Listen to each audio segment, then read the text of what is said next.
Hello friends, Radhe Radhe. तो आज हम इस वीडियो में देखेंगे करवा चौथ की पूजा कैसे करते हैं। अगर आप पहली बार करवा चौथ करने वाले हो या फिर आप घर में अकेले रहते हो तो ये वीडियो आपके लिए। तो हम इस वीडियो में आपको बताने वाले हैं कि आप करवा चौथ की पूजा अकेले कैसे करेंगे और आप अकेले में करवा कैसे बदलेंगे और करवा बदलते समय आपको क्या बोलना चाहिए और आपको पूजा के स्थान पे कितने लोटे रखने चाहिए, कलश की स्थापना करना चाहिए कि नहीं करना चाहिए और माता के करवा में क्या भरते हैं और चंद्र को अर्घ देते समय क्या बोलना चाहिए और चंद्रमा को अर्घ किस लोटे से देना चाहिए, उस लोटे में क्या भरा जाता है और हमें कौन सी 3 गलतियां नहीं करनी चाहिए और व्रत में नहान और पारण, ये सब कुछ हम आपको इस वीडियो में दिखाने वाले। तो वीडियो को पूरा एंड तक देखिएगा, बीच में इसकी बिल्कुल मत कीजिएगा। तो चलिए बिना समय गवाए वीडियो को स्टार्ट करते हैं।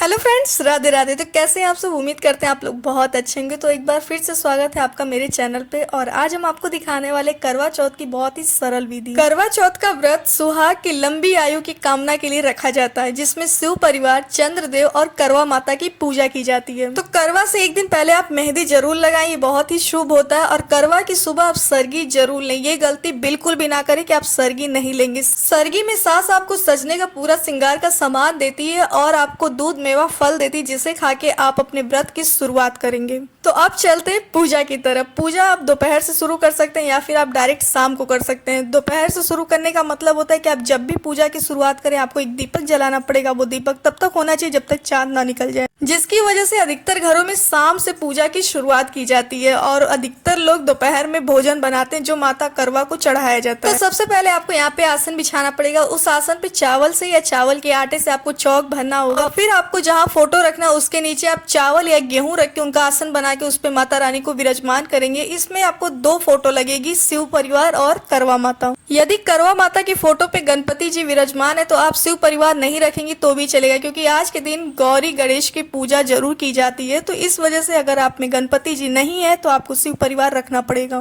और करवा माता को आप 16 श्रृंगार चढ़ाएंगे और ये श्रृंगार का सामान पंडित को जाता है। उसके बाद एक बैना निकाला जाता है जिसमें साड़ी श्रृंगार का सामान होता है। वो बैना सास और ननद को दिया जाता है। तो यहाँ पे हम 2 करवा रखते हैं। एक मिट्टी का करवा जो माता जी का होता है, उस करवे में आप चावल भर सकते हैं, गेहूं भर सकते हैं या फिर चूड़ा, लैया, गट्टा या फिर ड्राई फ्रूट से उस करवे को पूरा भर सकते हैं। करवे के ढक्कन पे आप कुछ मीठा रख दें और उसमें दक्षिणा भी डालें जो आपका सामर्थ्य हो और ये करवा पंडित को दिया जाता है। दूसरा करवा हमारा होता है जो हमारे मायके से आता है, पीतल का होता है। उसमें आप जल भरेंगे और जल में थोड़ा सा दूध डाल दें, क्योंकि उस जल से आप चंद्र को अर्घ देंगे। और करवे के ढक्कन पे आप चावल भर के दीपक रख सकते हैं जो आप चांद को दिखाएंगे, या फिर आप उस ढक्कन पे मेवा, मिठाई या फल भी रख सकते हैं। तो कुछ घरों में 2 लोटे रखे जाते हैं, कुछ जगह 3 लोटे का मतलब होता है कि एक होता है कलश की स्थापना। कलश स्थापना करते समय आप लोटे में जल लेंगे, उसमें चांदी का सिक्का डाल या फिर चांदी का छल्ला या कोई सिक्का भी डाल सकते हैं। ये सुपारी डालेंगे, हल्दी की गांठ डालेंगे और फूल डालेंगे। उसको फिर ढक देंगे और उस ढक्कन को चावल से भरेंगे और उस चावल के ऊपर एक दीपक जलाएंगे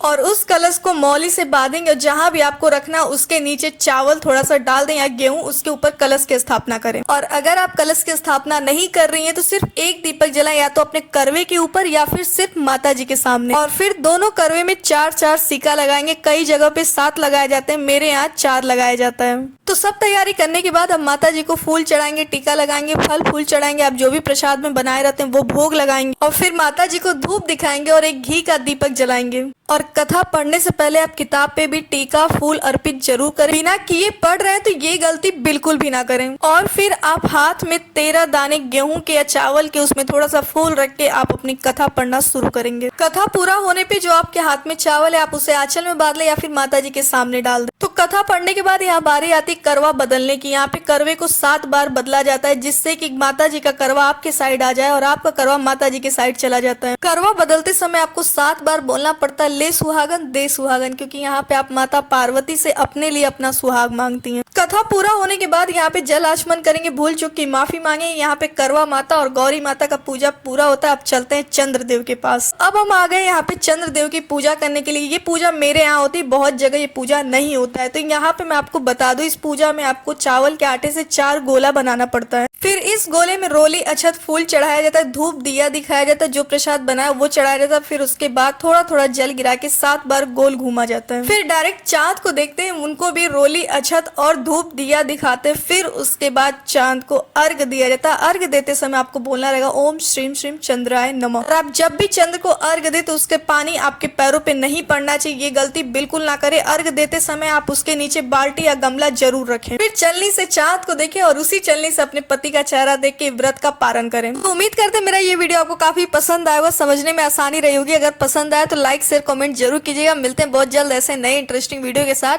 take care and bye bye.